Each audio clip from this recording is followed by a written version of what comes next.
நம்பிக்கையாளர்களே, அனைத்து தொழுகைகளையும் குறிப்பாக நடுத்தொழுகையையும் நேரம் தவறாமல் பேணித் தொழுது கொள்ளுங்கள். மேலும் தொழுகையில் அல்லாஹுவுக்கு பயந்து மிக்க உள்ளச்சத்தோடு நில்லுங்கள். ஆனால் தொழுகையின் நேரம் வந்து எதிரி போன்ற ஏதேனும் ஒரு காரணத்தால் ஓரிடத்தில் நின்று தொழ நீங்கள் பயந்தால் நடந்து கொண்டேனும் அல்லது வாகனத்தின் மீது இருந்து கொண்டேனும் தொழுங்கள்.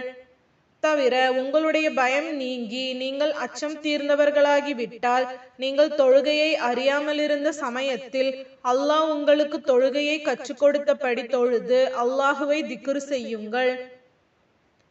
மனைவிகளை விட்டு இறக்கும் உங்களில் உள்ளவர்கள் தங்கள் மனைவிகளை வீட்டை விட்டு அப்புறப்படுத்தி விடாது ஓர் ஆண்டு வரையில் உணவு உடை போன்ற செலவுகளை வழங்குமாறு வாரிசுகளுக்கு மரண சாசனம் கூறவும்.